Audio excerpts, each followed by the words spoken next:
നിങ്ങൾ മറുപടി പറയാതെ ഒളിച്ചോടരുത് ലിയാഖത്ത് അലി. ഒളിച്ചോടിക്കൊണ്ടാണ് നിങ്ങൾ വീണ്ടും നിങ്ങളുടെ യൂട്യൂബിൽ ചെന്നിരുന്നുകൊണ്ട് ഉസ്താദ് റോസ്റ്റിംഗ് നടത്തുന്നതെങ്കിൽ, ഇസ്ലാമിനെ അവഹേളിക്കുന്നതെങ്കിൽ നിങ്ങളൊരു വളരെ മോശപ്പെട്ട മനുഷ്യനാണ് എന്ന് പറയേണ്ടി വരും. ലിയാഖത്ത് അലിയോടാണ് ചോദിക്കാനുള്ളത്. ഞാൻ ആ വീഡിയോ ചെയ്തിട്ട് ഇന്നിപ്പോൾ 10 ദിവസമായി. നിങ്ങൾ എന്തുകൊണ്ടാണ് പ്രതികരിക്കാത്തത്? എൻ്റെ എല്ലാ വീഡിയോക്കും നിങ്ങൾ പ്രതികരിക്കണമെന്ന് എനിക്ക് ഒരു നിർബന്ധവുമില്ല. പക്ഷേ നിങ്ങൾ എൻ്റെ വീഡിയോ എടുത്ത് കാണിച്ചുകൊണ്ട് ഷജീറിന് മറുപടി നൽകുന്നു എന്ന് പറഞ്ഞുകൊണ്ട് നിങ്ങൾ ചെയ്ത ഒരു വീഡിയോക്ക് ഒരു മറുപടി വീഡിയോ എന്ന രീതിയിലാണല്ലോ ഞാൻ ആ വീഡിയോ ചെയ്യുന്നത്. ആ വീഡിയോക്ക് നിങ്ങൾ എന്തുകൊണ്ടാണ് പ്രതികരിക്കാത്തത്? നിങ്ങൾ എൻ്റെ ആ ചോദ്യത്തെ ഭയപ്പെട്ടുകൊണ്ടാണോ? ഇസ്ലാമിൻ്റെ അടിസ്ഥാനപരമായ ആദർശത്തിൽ നിന്നുകൊണ്ടുള്ള ആ ഒരു ചോദ്യം, ആ ചോദ്യത്തെ ഭയപ്പെട്ടുകൊണ്ടാണോ നിങ്ങൾ അതിന് മറുപടി നൽകാത്തത്? നിങ്ങൾ എന്ന് പറയുന്നത് കേവലം ഒരു എക്സ് മുസ്ലിം അല്ലല്ലോ. നിങ്ങൾ ഇസ്ലാം ഉപേക്ഷിക്കുകയും നിരന്തരമായിക്കൊണ്ട് ഇസ്ലാമിനെതിരെ ശബ്ദിച്ചുകൊണ്ടിരിക്കുകയും ഒക്കെ ചെയ്യുന്ന ഒരു വ്യക്തിയാണ്. അപ്പോൾ തീർച്ചയായിട്ടും ഞങ്ങൾക്ക് അറിയണ്ടേ നിങ്ങൾ ഈ ഇസ്ലാം ഉപേക്ഷിക്കുന്നതിന്റെ കാരണം എന്താണ്? പ്രവാചകൻ പഠിപ്പിച്ചു തന്നിരിക്കുന്ന ഈ ഒരു അധ്യാപനങ്ങൾ അത് കളവാണെന്ന് പറയുന്നതിന്റെ കാരണം എന്താണ് എന്ന് നമുക്കറിയണ്ടേ? നിങ്ങൾ മറുപടി പറയാതെ ഒളിച്ചോടരുത് ലിയാഖത്ത് അലി. ഇന്നാണ് എനിക്ക് ഒരു സുഹൃത്ത് ഫേസ്ബുക്കിലെ ഒരു വീഡിയോയുടെ ലിങ്ക് എനിക്ക് അയച്ചു തരുന്നത്. വാട്സപ്പിലാണ് എനിക്ക് കിട്ടിയത്. അപ്പോൾ ഞാൻ ലിങ്ക് അത് ഓപ്പൺ ചെയ്ത് നോക്കുമ്പോൾ നമ്മുടെ ഷജീർ പുളിക്കലിൻ്റെ ഒരു വീഡിയോ ആണ്. ഷജീർ പുളിക്കലിൻ്റെ വീഡിയോ ലിയാഖത്ത് അലി നിങ്ങൾ ഒളിച്ചോടരുത് എന്നാണ് അതിൻ്റെ ടൈറ്റിൽ. അത് കണ്ടപ്പം ഞാനൊന്ന് ഞെട്ടി. എന്താണ് ഇപ്പോൾ ഇത് സംഭവം? കേട്ടു നോക്കിയപ്പോഴാണ് അദ്ദേഹത്തിൻ്റെ വിഷമവും സങ്കടവും ആ വിഷമത്തിൻ്റെയും സങ്കടത്തിൻ്റെയും ഇടയിലൂടെ ഇങ്ങനെ ചെറിയൊരു നാമ്പ് പോലെ വരുന്ന അദ്ദേഹത്തിൻ്റെ ഒരു സ്വപ്നവും എല്ലാം കൂടെ കണ്ടത്. അപ്പോൾ നമ്മളെക്കുറിച്ച് ആലോചിച്ച് നമ്മളൊരു മറുപടി പറയുന്നതും കാത്ത് ഒരാളിരിക്കുകയും അദ്ദേഹത്തെ നമ്മൾ നിരാശനാക്കുകയും ചെയ്തു എന്ന് നമ്മൾ തിരിച്ചറിയുമ്പോൾ നമുക്കൊരു വിഷമം ഉണ്ടാവും. പ്രത്യേകിച്ച് നമുക്ക് ഇഷ്ടമുള്ള ആളുകൾ അവരർഹിക്കുന്ന മറുപടിയൊക്കെ നമ്മൾ കൊടുത്തിട്ട്, ചില ആൾക്കാരുണ്ട് നമ്മൾ ഓരോ ആളുകൾക്ക് ഓരോ പാകമുണ്ട്, ആ പാകത്തിന് നമ്മൾ കൊടുത്തു വിട്ടാൽ പോവില്ല, പിന്നെയും വരും. എന്താ ചെയ്യുക? അപ്പോൾ ഞാൻ ആ വീഡിയോ രണ്ടും അദ്ദേഹം ഇതിനു മുൻപ് എനിക്ക് നമ്മൾ പറഞ്ഞ മറുപടിക്ക് ഒരു മറുപടി എന്ന രീതിയിൽ അദ്ദേഹം ഒരു വീഡിയോ ചെയ്തിരുന്നു. ആ വീഡിയോ ഞാൻ ഇന്നാണ് കണ്ടത്. അതിന് മുൻപ് എനിക്കൊരാൾ ആ വീഡിയോ അയച്ചു തന്നിരുന്നു. അപ്പോൾ ഞാൻ അത് കേട്ട് നോക്കിയപ്പോൾ എനിക്ക് അതിനകത്ത് നമ്മൾ പറഞ്ഞതിനോട് പ്രത്യേകിച്ച് എന്തെങ്കിലും ഒരു മറുപടി ഉള്ളതായിട്ട് തോന്നിയില്ല. പിന്നെ അദ്ദേഹത്തിന് നമ്മൾ പറഞ്ഞ കാര്യങ്ങൾ എന്തോ ശരിയായ രീതിയിൽ മനസ്സിലായിട്ടില്ല എന്ന് തോന്നി. അപ്പോൾ പിന്നെ അദ്ദേഹം സമയം എടുത്ത് ഒന്നുകൂടിയൊക്കെ കാണട്ടെ എന്ന് ഞാൻ വിചാരിച്ചു. പിന്നെ ഷജീറിന് തീരെ മനസ്സിലാവാത്ത ആളാണെങ്കിൽ, അല്ലെങ്കിൽ ഒട്ടും മനസ്സിലായിട്ടില്ലെങ്കിൽ എന്നെ വിളിക്കാം. എൻ്റെ നമ്പർ അദ്ദേഹത്തിൻ്റെ കയ്യിലുണ്ട്. ഞങ്ങൾ തമ്മിലുള്ള പഴയ വാട്സപ്പ് ചാറ്റ് ഹിസ്റ്ററിയൊക്കെ ഞാൻ ഇന്ന് വെറുതെ ഒന്ന് എടുത്ത് നോക്കി.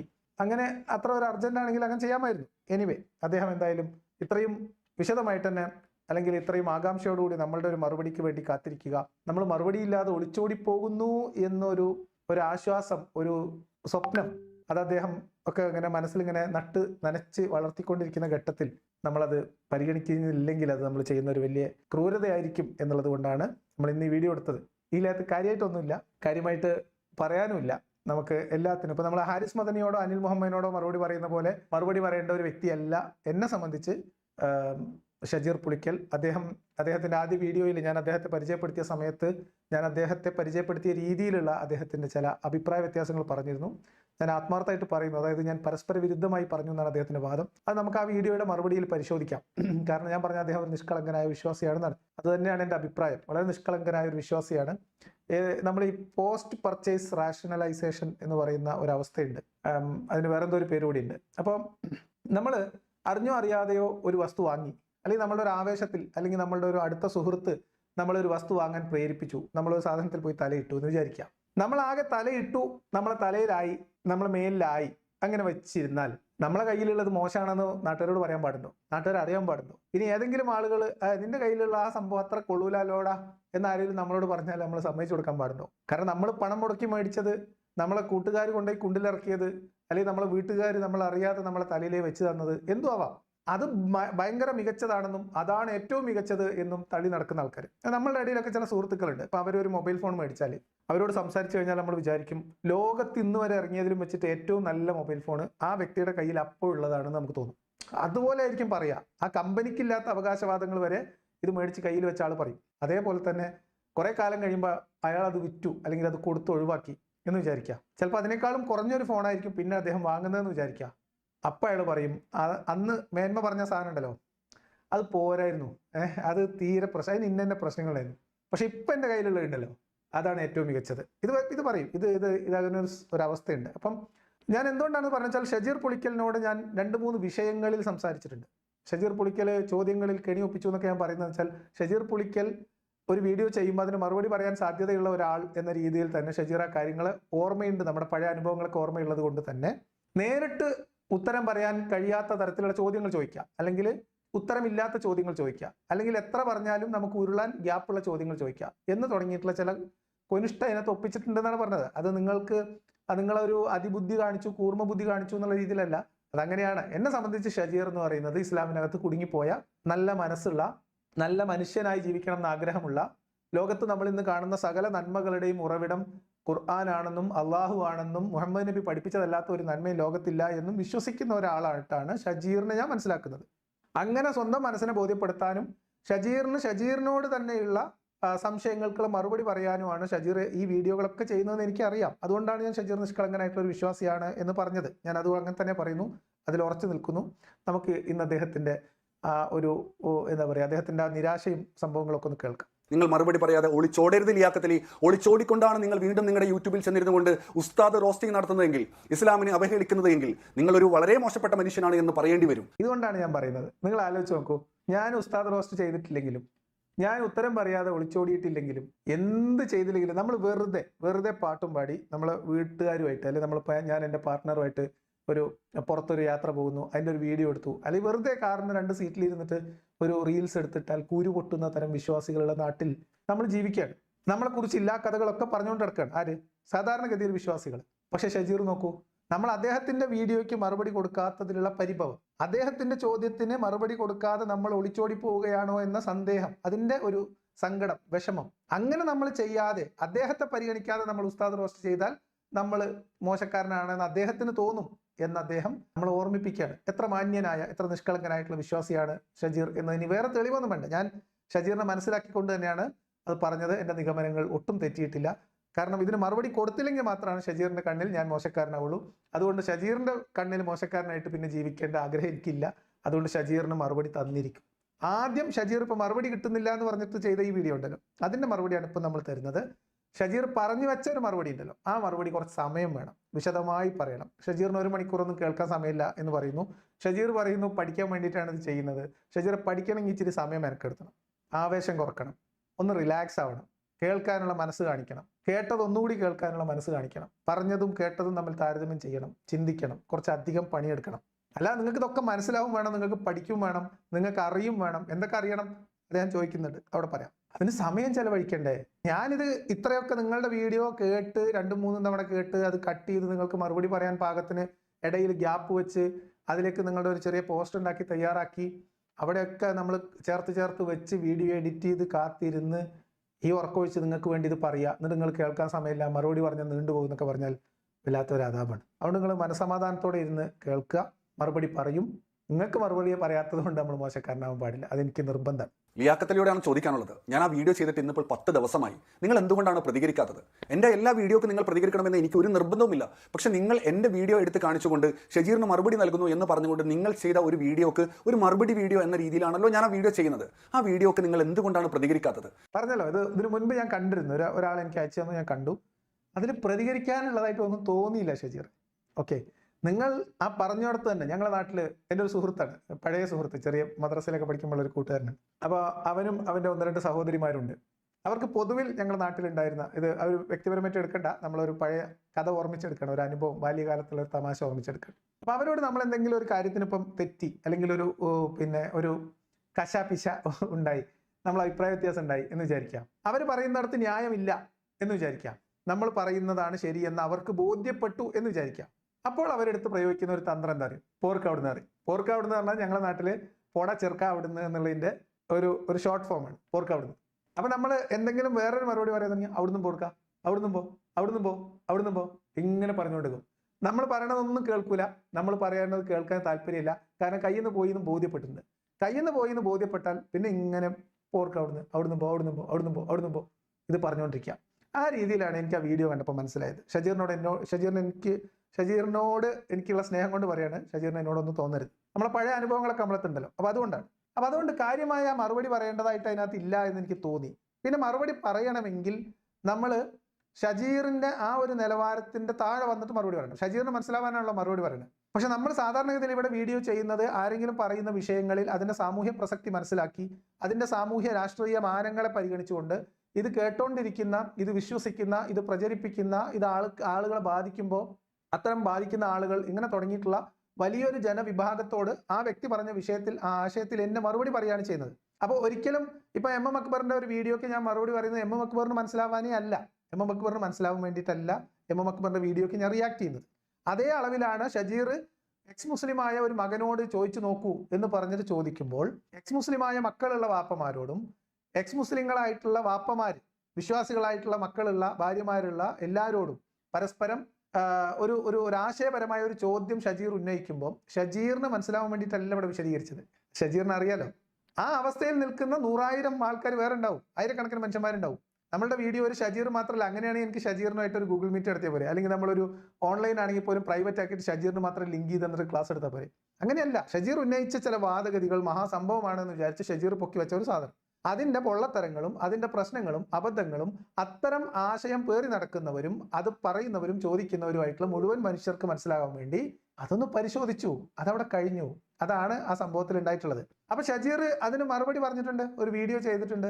അതിൽ ഞാൻ മറുപടി പറഞ്ഞാൽ മുൻപ് എന്താണോ ഞാൻ പറഞ്ഞത് അത് തന്നെ ആയിരിക്കും. അത് തന്നെ ആയിരിക്കുന്നല്ല, അതിനെ കുറച്ചുകൂടി വിശദീകരിക്കേണ്ടി വരും. അത് തന്നെ ലെങ്ത് കൂടുതലാന്ന് ഷജീറിന്റെ അഭിപ്രായമുണ്ട്. 1 മണിക്കൂറിലധികം ഉണ്ട്. മനസ്സിലായി? അപ്പൊ ഷജീറിന്റെ 20 മിനിറ്റ് വീഡിയോ എന്നെ സംബന്ധിച്ച് അറിയാലോ, ഞാൻ ഇങ്ങനെ കട്ടെടുത്ത് മുറിച്ച് വെച്ചിട്ടുള്ള വീഡിയോ ചെയ്യലല്ല. നിങ്ങൾ പറഞ്ഞു പോകുന്ന ക്രമത്തിൽ കൃത്യം സ്ഥലത്ത് നിർത്താനുള്ളിടത്ത് നിർത്തി പറയാനുള്ളത് പറഞ്ഞ് അങ്ങനെ പോവാണ്. അപ്പൊ സമയം എടുക്കും. ചിലപ്പോൾ 1 മണിക്കൂർ എടുക്കും, ചിലപ്പോൾ 2 മണിക്കൂർ എടുക്കും. ഇവിടെ ആളുകൾ സമയമുള്ള സൗകര്യമുള്ളവർ കാണും, അല്ലാത്തവർ പിന്നെ കാണും, അല്ലെങ്കിൽ കണ്ടില്ല എന്ന് വരും. അതൊന്നും അല്ല കാര്യം. അപ്പൊ ഇതാണ് എൻ്റെ ഒരു രീതി. അതുകൊണ്ടാണ് അതിന് മറുപടി പറയാതിരുന്നത്.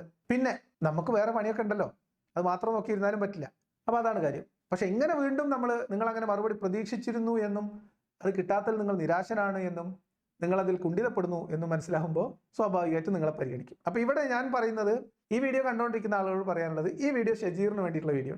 ഓക്കെ, അപ്പോൾ ഇതും ഇനി ഷജീറിന് കൊടുക്കുന്ന വീഡിയോയും ഷജീറിന് മനസ്സിലാവാൻ വേണ്ടിയിട്ടുള്ള വീഡിയോ ആയിരിക്കും. അതുകൊണ്ട് നിങ്ങൾക്ക് ആർക്കെങ്കിലും അത് ബോറടിക്കുമെന്ന് തോന്നുകയാണെങ്കിൽ നിങ്ങൾക്ക് പോകാം. നിങ്ങളത് വീഡിയോ തുടർന്ന് കാണണമെന്നില്ല. ഇത് ഷജീറിന് മറുപടി പറയാണ്, ഷജീറിന് മനസ്സിലാവാൻ വേണ്ടിയിട്ടാണ്. ഷജീർ എന്നോട് നേരിട്ട് സംസാരിക്കാൻ താല്പര്യമില്ലാത്തത് കൊണ്ടോ സമയമില്ലാത്തതുകൊണ്ടോ സൗകര്യമില്ലാത്തതുകൊണ്ടോ ഒന്നും മനസ്സില്ലാത്തതുകൊണ്ടായിരിക്കും. അതെന്താവട്ടെ. അപ്പൊ ഇത് മുതൽ അങ്ങോട്ടുള്ള ഭാഗങ്ങൾ ഷജീറിനോടുള്ള പറച്ചിലാണ്. ഷജീറിന് മറുപടി പറയാണ്. കാരണം അദ്ദേഹത്തിന്റെ വീഡിയോയിൽ അദ്ദേഹം പറയുന്നുണ്ട്, ഈ വാപ്പ മോൻ കളി വേണ്ട, അത് കുറെ അങ്ങോട്ട് കൂടി പോയാൽ അത് കയ്യിൽ നിന്ന് പോകും, അപ്പൊ അത് വേണ്ട. പരസ്പര റെസ്പെക്റ്റോട് കൂടി ഷജീർ പുളിക്കൽ എന്ന് പറയുന്ന വിശ്വാസിയായിട്ടുള്ള സുഹൃത്തിനോട് ഉള്ള മറുപടിയാണ്. അപ്പം ഷജീറിനോട് പറയാനുള്ളത് അതാണ്. അപ്പൊ ഇനി നമുക്ക് ഷജീറിന്റെ ആ വാക്കുകൾ കേൾക്കാം. ഷജീർ ശ്രദ്ധാപൂർവം കേൾക്കണം. ഇത് ഞാനൊരു അങ്ങനെ ഒരു ഉപദേശം പോലെ പറയല്ല, ശ്രദ്ധിച്ച് കേൾക്കണം. നിങ്ങൾ എൻ്റെ ആ ചോദ്യത്തെ ഭയപ്പെട്ടുകൊണ്ടാണോ, അഥവാ ഞാൻ ആ വീഡിയോയിൽ ഉന്നയിച്ചുകൊണ്ടിരിക്കുന്ന അല്ലെങ്കിൽ ആവർത്തിച്ചുകൊണ്ടിരിക്കുന്ന ഒരു ചോദ്യമുണ്ടല്ലോ, ഇസ്ലാമിന്റെ അടിസ്ഥാനപരമായ ആദർശത്തിൽ നിന്നുകൊണ്ടുള്ള ആ ഒരു ചോദ്യം, ആ ചോദ്യത്തെ ഭയപ്പെട്ടുകൊണ്ടാണോ നിങ്ങൾ അതിന് മറുപടി നൽകാത്തത്? പടച്ചോനെ പേടിയില്ലാത്ത ആളോടാണ് ഷജീറെ ഈ ചോദ്യം ചോദിക്കണമെന്ന് മനസ്സിലാക്കണം. നമ്മൾ ജീവിച്ചിരിക്കുന്ന ഓരോ നിമിഷവും ഇടവും വലവും മലക്കിനെ കാവൽ നിർത്തിയിട്ടുണ്ടെന്ന് പറഞ്ഞ, മരിക്കുന്ന സമയത്ത് ഭീകരമായ വേദനയിൽ മരിപ്പിക്കും, ഒരു ദയവില്ലാത്ത റൂഹ് വലിച്ചൂരും എന്ന് പറഞ്ഞ് പേടിപ്പിച്ച, മരണശേഷം കബറിൽ ഇരുമ്പ് ദണ്ടുമായിട്ട് ചങ്ങലയുമായി വരുന്ന മലക്കുകളുണ്ട് എന്ന് പറഞ്ഞ് പേടിപ്പിച്ചിട്ടുള്ള, നരകത്തിലിട്ട് പൊരിക്കും, ചീഞ്ചലം കുടിപ്പിക്കും, അല്ലെ, നാക്ക് വലിച്ചെടുക്കും, തൊലികൾ ഉരിഞ്ഞെടുക്കും, തീയിലിട്ട് ചുടും എന്ന് പറഞ്ഞിട്ട് ഇതൊക്കെ പറഞ്ഞ് ഭീകരനാക്കി ചിത്രീകരിച്ച് തന്നിട്ട് ആ അള്ളാനെ പേടിച്ചിട്ടില്ലാത്ത ആളോടാണ് ഷജീർ ചോദിക്കുന്നത്. ഷജീർ ചോദിച്ച ചോദ്യത്തെ പേടിച്ചോടുന്നു, മറുപടി ഇല്ല, മറുപടി അർഹിക്കുന്നില്ല എന്നുള്ളത് കൊണ്ട് ഷജീറിനോട് മറുപടി പറയുന്നില്ല ആ വിഷയത്തിൽ. പിന്നെ അതിനിടയിൽ പറഞ്ഞൊരു കാര്യം, എന്ത്, ഇസ്ലാമിന്റെ അടിസ്ഥാനമായ ഒരു ചോദ്യം. ഇസ്ലാമിന് അങ്ങനെ ഒരു അടിസ്ഥാനമില്ല. ഇസ്ലാമിന് ഷജീറിന്റെ ചോദ്യത്തിൽ ഊന്നിയ തരത്തിലുള്ള ഒരു അടിസ്ഥാനമില്ല. അത് വിശദമായിട്ട് ഷജീറിനുള്ള മറുപടിയിൽ പറയാം, ഇപ്പോഴല്ല. ഓക്കെ. നിങ്ങൾ എന്ന് പറയുന്നത് കേവലം ഒരു എക്സ് മുസ്ലിം അല്ലല്ലോ. നിങ്ങൾ ഇസ്ലാം ഉപേക്ഷിക്കുകയും നിരന്തരമായിക്കൊണ്ട് ഇസ്ലാമിനെതിരെ ശബ്ദിച്ചുകൊണ്ടിരിക്കുകയും ഒക്കെ ചെയ്യുന്ന ഒരു വ്യക്തിയാണ് ലിയാഖത്ത് എന്ന് പറയുന്നത്. അപ്പോൾ തീർച്ചയായിട്ടും ഞങ്ങൾക്ക് അറിയണ്ടേ നിങ്ങൾ ഈ ഇസ്ലാം ഉപേക്ഷിക്കുന്നതിന്റെ കാരണം എന്താണ്? പ്രവാചകൻ പഠിപ്പിച്ചു തന്നിരിക്കുന്ന ഈ ഒരു അധ്യാപനങ്ങൾ അത് കളവാണെന്ന് പറയുന്നതിന്റെ കാരണം എന്താണ് എന്ന് നമുക്കറിയണ്ടേ? അതറിയാലോ, ഷജീറിന് അറിയാലോ ഞാൻ എന്തുകൊണ്ടാണ് മതം ഉപേക്ഷിച്ചത് എന്നും.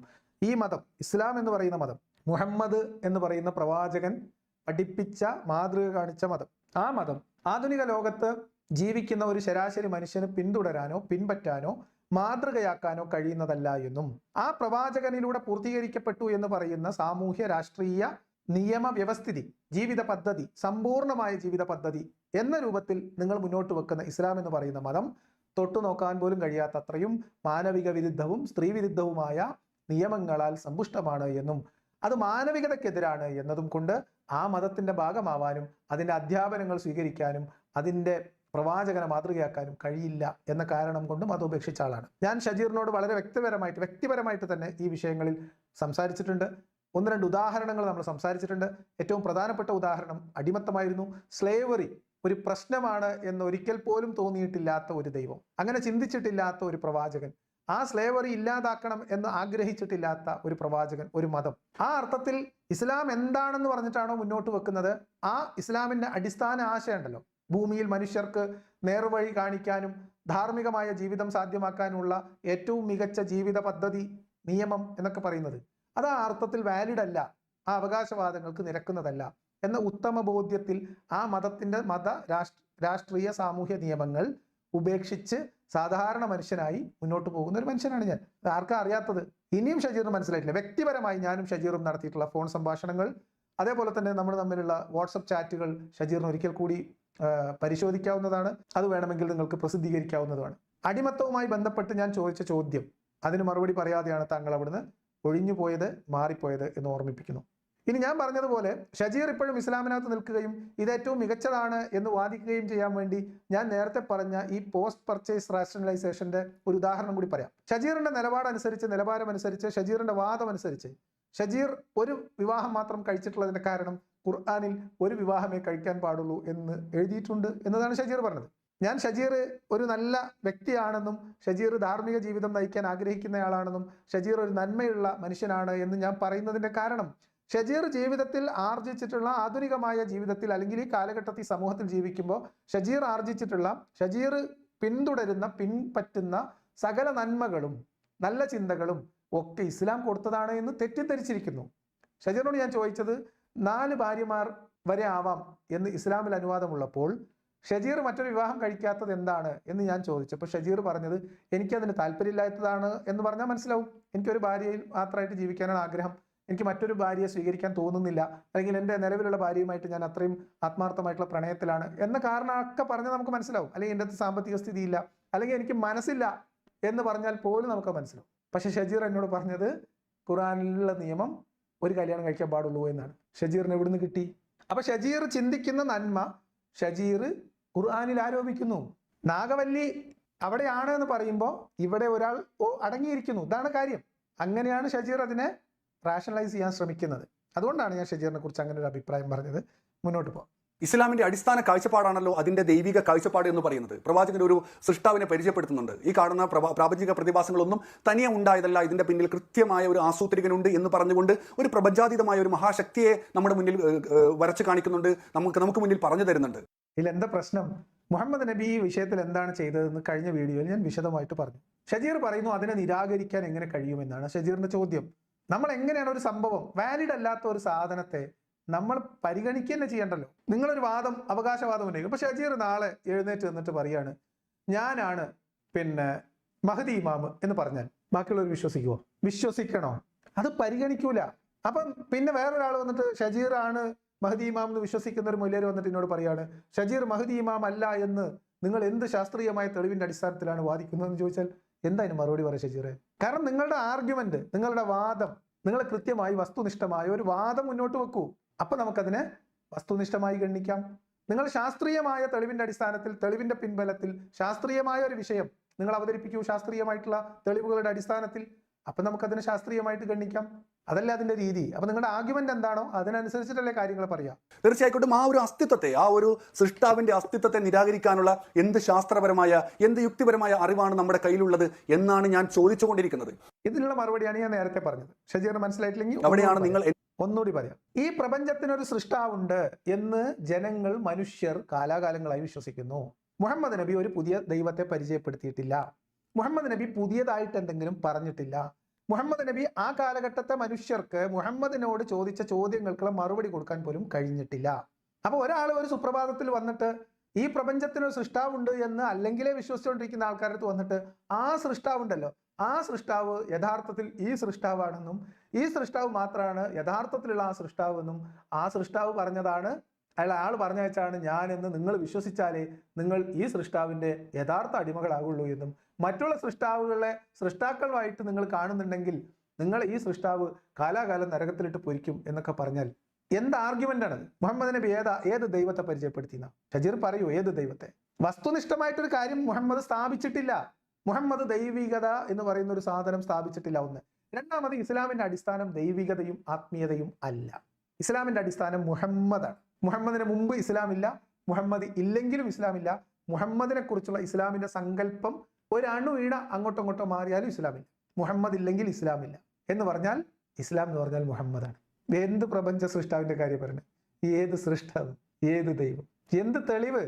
എങ്ങനെയാണ് മുഹമ്മദ് പ്രപഞ്ച സൃഷ്ടാവിനെ സ്ഥാപിച്ചത്? നിങ്ങൾ പറയും. നിങ്ങൾ അതിന് വിശദീകരിച്ചു തരുന്നത് സിഫത്തുകളല്ലാതെ പറയുന്നുണ്ട്. നമുക്ക് അത് പിന്നെ പറയാം. എന്ത് ശാസ്ത്രപരമായ, എന്ത് യുക്തിപരമായ അറിവാണ് നമ്മുടെ കയ്യിലുള്ളത് എന്നാണ് ഞാൻ ചോദിച്ചുകൊണ്ടിരിക്കുന്നത്. നിങ്ങൾ അതാണ് ചോദിച്ചുകൊണ്ടിരിക്കുന്നത്, നമ്മൾ അതാണ് പറഞ്ഞുകൊണ്ടിരിക്കുന്നത്. യുക്തിഭദ്രമായി നിങ്ങൾ വാദിക്കാത്ത, ഒരു മുന്നോട്ട് വെക്കാത്ത ഒരു വാദത്തെ യുക്തിഭദ്രമായി പൊളിക്കേണ്ട കാര്യമില്ല. കാരണം അത് യുക്തിഭദ്രമല്ലാത്തത് കൊണ്ട് അത് ഇറ്റ്സെൽഫ് ആ വാദം ഇൻവാലിഡ് ആണ്. എങ്ങനെയാണ് ഇനി ഷജീറിന് ഇത് മനസ്സിലാവുന്ന പോലെ പറഞ്ഞുതരാം എന്ന് മനസ്സിലായിട്ടില്ല. ശ്രമിക്കാം ഞാൻ, എന്നാലും ഞാൻ ശ്രമിക്കാം. ഈ വീഡിയോയിലല്ല, അടുത്ത വീഡിയോയിൽ ഈ ഭാഗം വളരെ വിശദമായിട്ട്, ഇതായിരുന്നല്ലോ ഷജീറിന്റെ പ്രധാനപ്പെട്ട വിഷയം. ഈ വീഡിയോ അദ്ദേഹം ചെയ്ത് ഞാൻ മറുപടി പറയാത്തതിലുള്ള അദ്ദേഹത്തിന്റെ വിഷമം കൊണ്ടാണ്. പക്ഷേ ഈ മറുപടിയിൽ തന്നെ ഇസ്ലാം മുന്നോട്ട് വെക്കുന്ന ദൈവസങ്കല്പം എന്തുകൊണ്ട് ഇൻവാലിഡ് ആണ് എന്നതിന് യുക്തിഭദ്രമായ തെളിവ് ഷജീർ തന്നെ വെക്കുന്നുണ്ട്. അതുകൊണ്ട് കൂടിയാണ് ഞാനിപ്പോൾ ഇനി മറുപടി ഒന്ന് ഹോൾഡ് ചെയ്യുന്നത്. ഷജീർ തന്നെ ഈ വീഡിയോ അവസാനിക്കുന്നതിന് മുമ്പ് എന്തുകൊണ്ട് ഇത് യുക്തിഭദ്രമല്ല നിങ്ങളോട് പറയും, ഈ വീഡിയോയിൽ തന്നെ പറയും. അവിടെയാണ് നിങ്ങൾ എന്നോട് പറയുന്നത് ഇത് മുഹമ്മദ് നബി അല്ല ആദ്യമായിക്കൊണ്ട് ഈ ലോകത്തോട് വിളിച്ചു പറയുന്നത് എന്ന് നിങ്ങളുടെ വീഡിയോയിൽ നിങ്ങൾ അറിഞ്ഞോ അറിയാതെയോ പറഞ്ഞു പോയിട്ടുണ്ട്. അറിഞ്ഞോ അറിയാതെ പറയാൻ ഇത് എന്തെന്നാണ് പൊന്നെ? അറിഞ്ഞെന്നെ പറഞ്ഞതാണ്, മുഹമ്മദ് നബി പറഞ്ഞതല്ല. മുഹമ്മദ് നബി ചുറ്റിൽ നിന്ന് വാരിക്കൂട്ടി ഉണ്ടാക്കിയ ഒരു കെട്ടുകഥയാണ്, ഒരു പുതിയ കെട്ടുകഥയാണ്. ഏതുപോലെ നമ്മൾ പണ്ട് കാലം മുതൽ വായിക്കുന്ന പൂമ്പാറ്റ, ബാലമംഗളം, ബാലരമ, യുറീക്ക, ഇങ്ങനെ തുടങ്ങിയിട്ടുള്ള കുറേ ബാലമാസികകൾ, ബോബനുമോളി തുടങ്ങി കുറേ കഥകൾ, കഥാപാത്രങ്ങളൊക്കെ ഉണ്ട്. ഇതിനെയൊക്കെ കൂടെ കണക്ട് ചെയ്ത് അതിൽ നിന്നൊരു കഥ എടുത്ത്, ഇതിൽ നിന്നൊരു കഥ എടുത്ത്, അതിൽ നിന്നൊരു കഥാപാത്രം എടുത്ത്, ഇതിൽ നിന്നൊരു കഥാപാത്രം എടുത്ത് കോർത്തിണക്കിയിട്ട് ഞാൻ വേറൊരു കഥാപുസ്തകം നിങ്ങളുടെ മുമ്പിൽ വെച്ചു എന്ന് വിചാരിക്കുക. അതല്ലാത്തൊന്നും സംഭവിച്ചിട്ടില്ല ഷജീർ. മുഹമ്മദ് സ്വന്തം നിലക്ക് പറഞ്ഞ ഒന്നും, മുഹമ്മദിന്റെ പ്രവാചകത്വം അല്ലാത്തതൊന്നും ഇസ്ലാമിലില്ല. ഉണ്ടെങ്കിൽ നിങ്ങൾ പറഞ്ഞു.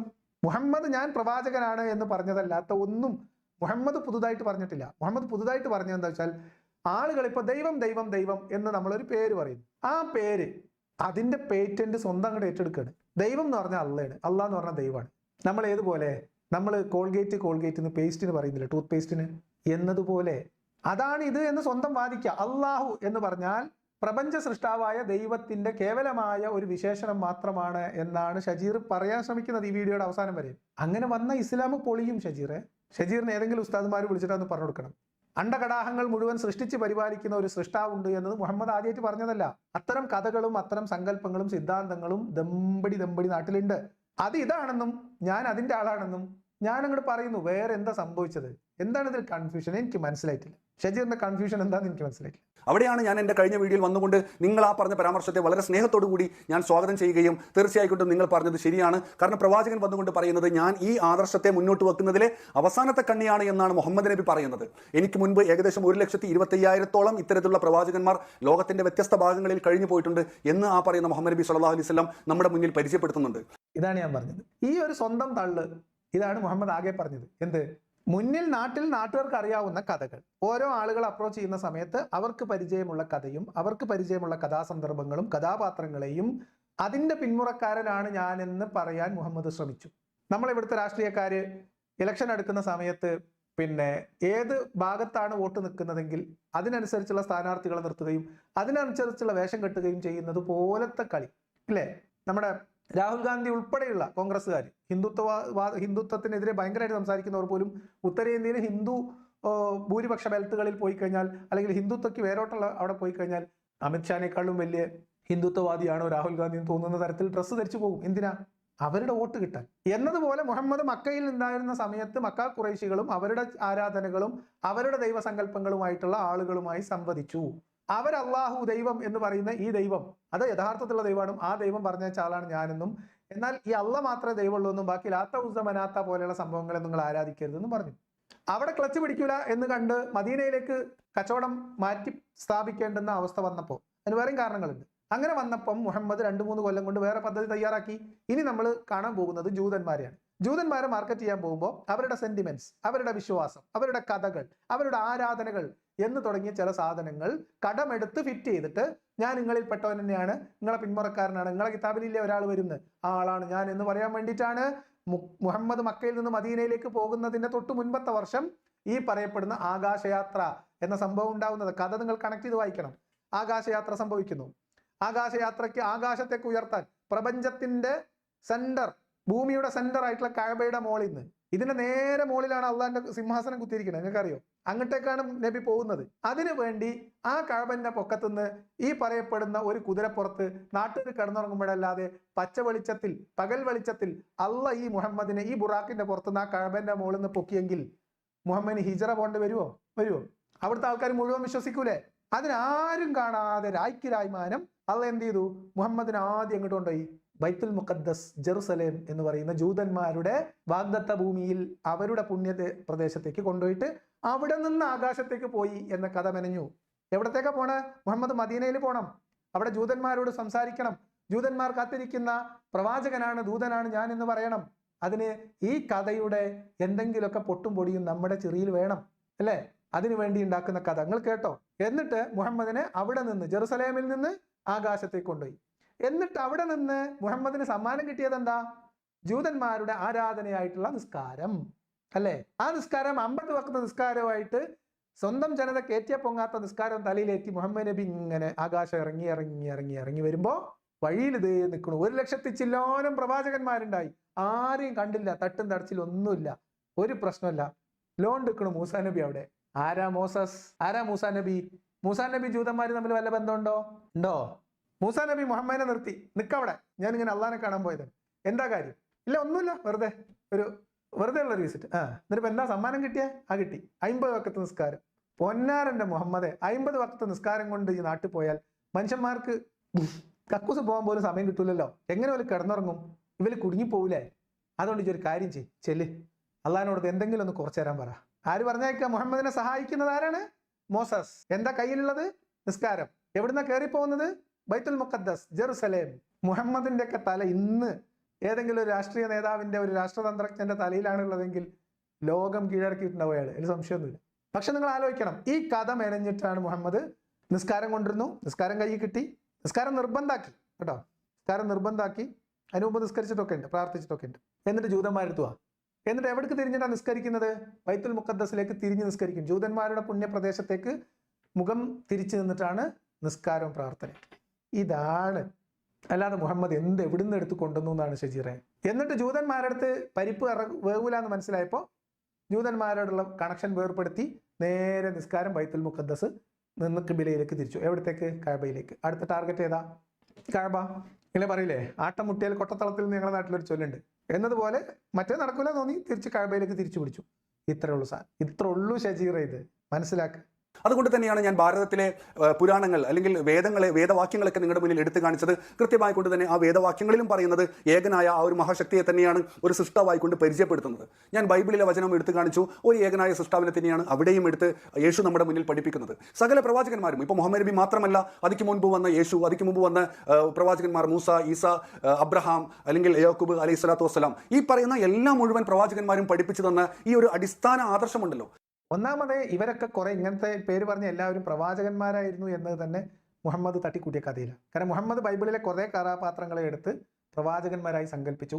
പേരറിയാവുന്ന 25 നോക്കൂ, 1,25,000 പ്രവാചകന്മാരുണ്ടായിട്ട് ആകെ പേരറിയാവുന്നത് 25 ആണ്. അതായത് പേരറിയൽ നിർബന്ധമുള്ള പ്രവാചകന്മാരാണോ അല്ലേന്ന് ഉറപ്പില്ലാത്ത വേറെ കുറെ ആൾക്കാർ. ഈ കഥാപാത്രങ്ങളൊക്കെ ബൈബിളിലുള്ളതാണ്. എല്ലാ കഥാപാത്രങ്ങളും ബൈബിളിലുണ്ട്. ആദമിന്റെ സന്തതി പരമ്പര ബൈബിളിൽ പറയുന്നത് കൊണ്ട് കാര്യങ്ങൾ മുഹമ്മദിന് എളുപ്പമായി, അത്രയേ ഉള്ളൂ. ഇതിലൊക്കെ എന്താ ഉള്ളത്? അപ്പൊ ഇത്തരം ആളുകളൊക്കെ പറഞ്ഞ സംഭവം തന്നെയാണ് മുഹമ്മദ് പറഞ്ഞത് എങ്കിൽ അത് മുഹമ്മദ് എന്തിനു വേണ്ടിയിട്ടാണ് ആ കഥ, ഞാൻ അതിന്റെ പിന്മുറക്കാരനാണ്, ഞാൻ അവസാനത്തെ ആളാണെന്ന് പറഞ്ഞത് എന്നൊക്കെ ഉള്ളത് ഇപ്പൊ നിങ്ങൾക്ക് മനസ്സിലായിട്ടുണ്ടാവും. പോട്ടെ, ഇങ്ങനെ ഈ മതത്തിലെ സമൂഹങ്ങൾ വിശ്വസിക്കുന്ന ആളുകൾ ഇവരുടെ ദൈവത്തിന്റെ അടുത്ത് നിന്ന് ഇവരുടെ പ്രവാചകന്മാർ കൊടുത്തയച്ച ജീവിതവുമായിട്ട് മുന്നോട്ട് പോകുന്ന ആളുകൾക്ക് അതേ ദൈവം അവരുടെ പിന്മുറക്കാരനായിട്ട് ഒരാളെ പറഞ്ഞയക്കുമ്പോൾ ഈ മനുഷ്യന്മാർക്ക് മനസ്സിലായില്ലേ, പിന്നെ ദൈവത്തിന് എന്തിനാ പറ്റുക? അപ്പൊ അതും പോരാഞ്ഞിട്ട് മുഹമ്മദ് ഈ പറഞ്ഞ കഥകളിൽ ഇവരൊക്കെ മുഹമ്മദിനോട് ആകെ ചോദിച്ചത് എന്താ? നിങ്ങൾ ദൈവത്തിന്റെ പ്രവാചകനാണെന്ന് ഞങ്ങൾ എങ്ങനെ വിശ്വസിക്കും? ഞങ്ങൾക്ക് എന്താ തെളിവ്? മുഹമ്മദ് എന്തെങ്കിലും തെളിവ് കൊടുത്തോ ഷജീറെ? അപ്പൊ അതിനു മുമ്പുണ്ടായിരുന്ന കെട്ടുകഥ, ആ കെട്ടുകഥയിലെ ഒരു ദൈവത്തെ സെലക്ട് ചെയ്യുന്നു, അല്ലെങ്കിൽ ഒരു പേര് സെലക്ട് ചെയ്യുന്നു, ആ പേരുകാരൻ പറഞ്ഞയച്ച ആളാണ് ഞാനെന്ന് അവകാശവാദം ഉന്നയിക്കുന്നു.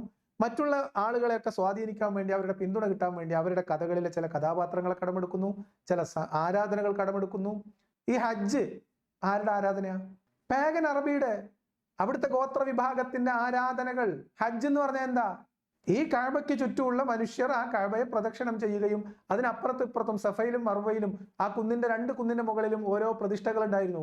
അപ്പൊ കഅബയുടെ ഹജ്ജിന്റെ ഭാഗമായിട്ട് അവിടെ ചെല്ലുന്നവർ ഈ 2 പ്രതിഷ്ഠകൾക്കിടയിലും ഈ രണ്ടിടത്തും നടക്കുമായിരുന്നു, ഈ രണ്ടിടത്തും കൂടി പോകുമായിരുന്നു. അത് അതുപോലെ തിരിച്ചു വെച്ചിട്ടില്ലേ ഹജറുൽ അസ്വദ്. ഉമർ പറഞ്ഞില്ലേ മുഹമ്മദ് നബി മുത്തിയതുകൊണ്ട് ഞാൻ മുത്തുന്നു, അല്ലെങ്കിൽ ഞാൻ എടുത്ത് പൊട്ടക്കിണറ്റിലിട്ടേനെന്ന് ഉമർ പറഞ്ഞില്ലേ? ഉമറിന് തൃപ്തി ഉണ്ടോ ഹജറുൽ അസ്വദ് മുത്തുന്നതിനെ സംബന്ധിച്ച്? മുഹമ്മദ് നബി മുത്തി അതുകൊണ്ട് മുത്തുന്നു, അല്ലെങ്കിൽ കല്ലേ ഞാൻ നിന്നെ മുത്തുവോ എന്ന് ഉമർ ചോദിച്ചിട്ടുണ്ട്. സഫ മർവയുടെ ഇടയിൽ ഞങ്ങള് ഷിർക്കിന്റെ കാലത്ത് നടന്നിരുന്നു, ജാഹിലിയ കാലത്ത് ഹജ്ജിൽ ഞങ്ങൾ സഫ മർവയിൽ നടന്നിരുന്നു, അത് നമ്മൾ നടക്കണോ നബി എന്ന് ചോദിച്ചപ്പം നടന്നുകൂട് കുഴപ്പമില്ല എന്ന് പറഞ്ഞു മുഹമ്മദ്. എന്താണ് നിങ്ങൾ പറയുന്നത് ഷജീറെ? നിങ്ങൾക്കൊരു സൃഷ്ടാവുണ്ട്, ഈ കാണുന്നതൊന്നും തനിയെ ഉണ്ടായതല്ല, ഇതിന് പിന്നിൽ കൃത്യമായ ഒരു ആസൂത്രികനുണ്ട് എന്ന് പറഞ്ഞുകൊണ്ട് ഒരു സൃഷ്ടാവിന്റെ അസ്തിത്വത്തെ നമ്മുടെ മുന്നിൽ പരിചയപ്പെടുത്തുന്നുണ്ട്. അപ്പോൾ ഇവരെല്ലാം പറഞ്ഞത് നുണയാണ്, ഇവരെല്ലാം നമ്മളെ പറ്റിക്കുകയായിരുന്നു. ഈ പറയുന്ന ഈ കഴിഞ്ഞു പോയ സകല പ്രവാചകന്മാരും പറഞ്ഞത് കളവാണ് എന്ന് പറയാനുള്ള എന്ത് സത്യമാണ് നിങ്ങളുടെ കയ്യിലുള്ളത്? എന്ത് യുക്തിപരമായ അറിവാണ് നിങ്ങളുടെ കയ്യിലുള്ളത്? എന്ത് ശാസ്ത്രപരമായ അറിവാണ് നിങ്ങളുടെ കയ്യിലുള്ളത് എന്നതായിരുന്നു ഞാൻ നിങ്ങളോട് ചോദിച്ചത്. അതാണ് പറഞ്ഞത് ഷജീറെ, ഇത് കഥകൾ, കെട്ടുകഥകളാണ്, യാതൊരു അടിസ്ഥാനവുമില്ലാത്ത തെളിവില്ലാത്ത നാടോടി കഥകളാണ്. ക്രോഡീകരിക്കപ്പെട്ടതും ക്രോഡീകരിക്കപ്പെടാത്തതുമായ നാടൻ കഥകൾ, നാട്ടറിവുകൾ, അന്ധവിശ്വാസങ്ങൾ. അത്തരം കുമാരം കൂടിയ അന്ധവിശ്വാസങ്ങളിൽ നിന്ന് പലതും പെറുക്കിയെടുത്ത് ഒരു പ്രത്യേക ഓർഡറിൽ മുഹമ്മദ് നബി പറഞ്ഞുണ്ടാക്കിയതല്ലാത്ത ഒന്നും ഇസ്ലാം എന്ന് പറയുന്ന സാധനമായിട്ടില്ല. നോക്കൂ നിങ്ങൾ, ഇവരെല്ലാവരും പറഞ്ഞ് പരിചയപ്പെടുത്തിയ ഒരു പ്രവാചകൻ അല്ലെങ്കിൽ ഒരു ദൈവം, അതിനെ വസ്തുനിഷ്ഠമായി ഇവരെല്ലാവരും യോജിക്കുന്ന തരത്തിൽ എന്ത് തെളിവാണ് എവിടെ സ്ഥാപിച്ചിട്ടുള്ളത്? യുക്തിഭദ്രമായ തെളിവാണെങ്കിൽ ഷജീർ ഇപ്പൊ തന്നെ നിരത്തും. ശാസ്ത്രീയമായ തെളിവ്, ഇതൊക്കെ ശാസ്ത്രീയമായിട്ട് ഇതിനെ നിരാകരിക്കാനും യുക്തിഭദ്രമായിട്ട് നിരാകരിക്കാനുള്ള തെളിവല്ലേ വേണ്ടേ? അത് ഷജീർ ഈ വീഡിയോയിൽ തന്നെ പറഞ്ഞിട്ടുണ്ടേ, അത് നമുക്ക് അവിടെ എത്തുമ്പോൾ പറയാം, ഞാനായിട്ട് പ്രത്യേകം പറഞ്ഞു തരണ്ട. അപ്പൊ ഒന്നാമത് ഇത് യുക്തിഭദ്രമായ ഒറ്റ പരിശോധനയിൽ പ്രഥമ ദൃഷ്ട്യാ ഈ സംഭവങ്ങൾ ചേരുമ്പടി ചേരാത്തതാണ്, നമുക്ക് ബോധ്യപ്പെടും, തള്ളിക്കളയും. ഇനി നിങ്ങളൊരു തെളിവ് സ്ഥാപിക്കും, ഇപ്പൊ ഷജീർ വെക്കും തെളിവ്, ഈ പ്രപഞ്ചത്തിനൊരു സൃഷ്ടാവുണ്ട്, തെളിവ് വെക്കൂ, നമുക്ക് പരിശോധിക്കാം. ആ അസ്തിത്വത്തെ നിരാകരിക്കാനുള്ള, ഞാൻ വീണ്ടും ചോദിക്കാൻ ആവർത്തിക്കുകയാണ്, ആവർത്തന വിരസത വന്നേക്കാം, എന്ത് ശാസ്ത്ര അറിവാണ്, എന്ത് യുക്തിപരമായ അറിവാണ് നിങ്ങളുടെ കയ്യിലുള്ളത് എന്ന ചോദ്യം ഞാൻ വീണ്ടും ആവർത്തിക്കുകയാണ്. നിങ്ങൾ മറുപടി പറയാതെ ഒളിച്ചോടരുത് ലിയാഖത്തലി. ഒളിച്ചോടിക്കൊണ്ടാണ് നിങ്ങൾ വീണ്ടും നിങ്ങളുടെ യൂട്യൂബിൽ ചെന്നിരുന്നു കൊണ്ട് ഉസ്താദ് റോസ്റ്റിംഗ് നടത്തുന്നതെങ്കിൽ, ഇസ്ലാമിനെ അവഹേളിക്കുന്നതെങ്കിൽ നിങ്ങളൊരു വളരെ മോശപ്പെട്ട മനുഷ്യനാണ് എന്ന് പറയേണ്ടി വരും. നിങ്ങൾ ഇനിയും അത് പറയുകയാണെങ്കിൽ എനിക്ക് നിർവാഹമൊന്നുമില്ല. കാരണം സാമാന്യമായ മനുഷ്യന്മാർക്ക് മനസ്സിലാക്കാവുന്ന രീതിയിൽ, എനിക്ക് പറയാവുന്ന രീതിയിലൊക്കെയുള്ള മറുപടി ഞാൻ പറഞ്ഞു തന്നിട്ടുണ്ട്. അത്രയല്ലേ നമുക്ക് പറയാൻ പറ്റുള്ളൂ. ഈ ചോദ്യത്തിനാണ് ഇത്ര നേരം മറുപടി പറഞ്ഞത്, കഴിഞ്ഞ വീഡിയോയിൽ മറുപടി പറഞ്ഞത്, ഇവിടെയും മറുപടി പറയും. യുക്തിഭദ്രമായ തെളിവ്, ശാസ്ത്രീയമായ തെളിവ്, അത് ഷജീർ തന്നെ ഈ വീഡിയോയിൽ പറയുന്നത് വീണ്ടും കേൾപ്പിക്കുകയും ചെയ്യും. തീർച്ചയായിട്ടും പ്രവാചകൻ പഠിപ്പിച്ച ഈ ഒരു അടിസ്ഥാന ആശയമുണ്ടല്ലോ, ഈ അടിസ്ഥാന ആശയത്തിന് ഉത്തരം ലഭിച്ചു കഴിഞ്ഞാൽ നമുക്ക് അടുത്തതിലേക്ക് പ്രവേശിക്കാം. പ്രവാചകന്റെ റിസാലത്ത്, ഈ പറയുന്ന ഒരു സൃഷ്ടാവിന്റെ അസ്തിത്വത്തിന്റെ ആ ഒരു അസ്തിത്വത്തിന്റെ പ്രവാചകനാണോ മുഹമ്മദ് നബി എന്ന് അന്വേഷിക്കുന്ന പ്രവാചകന്റെ റിസാലത്ത് നമുക്ക് അന്വേഷിക്കാം. തീർച്ചയായിട്ടും അത് അന്വേഷിക്കണം. ഓക്കെ, അത് അന്വേഷിക്കാം. അതറിയാലോ. ഇപ്പൊ നമുക്ക് ഉണ്ണിയെ കണ്ടാൽ അറിഞ്ഞൂടെ ഊരിലെ പഞ്ഞം എന്ന് നമ്മുടെ നാട്ടിലൊരു പഴഞ്ചൊല്ലുണ്ട്. എന്നതുപോലെ ദൈവത്തെക്കുറിച്ചുള്ള സങ്കല്പങ്ങൾ നാട്ടിലുള്ളതും കെട്ടുകഥകളിലുള്ളതും കേട്ടുകേൾവിയിലും മറ്റു മതസമൂഹങ്ങളിലുള്ളതായിട്ടുള്ള വിശ്വാസ സങ്കല്പങ്ങൾ, ദൈവസങ്കല്പങ്ങൾ, ആ ദൈവസങ്കല്പത്തിൽ നിന്നുള്ള ഒരു പുതിയ പ്രവാചകനാണ് എന്ന് പറഞ്ഞിട്ട് ഒരാൾ വന്ന് പരിചയപ്പെടുത്തുമ്പോൾ ഒന്ന് അയാളോട് അതിന് തെളിവ് ചോദിക്കും. അന്ന് അത് ചോദിച്ചു, കൊടുത്തിട്ടില്ല. ഇന്ന് ഞാൻ ചോദിക്കണു, കിട്ടിയിട്ടില്ല, ഇതുവരെ കിട്ടിയിട്ടില്ല. മുഹമ്മദ് നബി അള്ളാഹുവിന്റെ പ്രവാചകനാണ് എന്നതിന് ഒരു തെളിവും, അള്ളാഹു ആണ് ദൈവം എന്നാണ് സങ്കല്പിച്ചിട്ട് ഞാൻ പറയാം, അങ്ങനെ ഒരു തെളിവില്ല.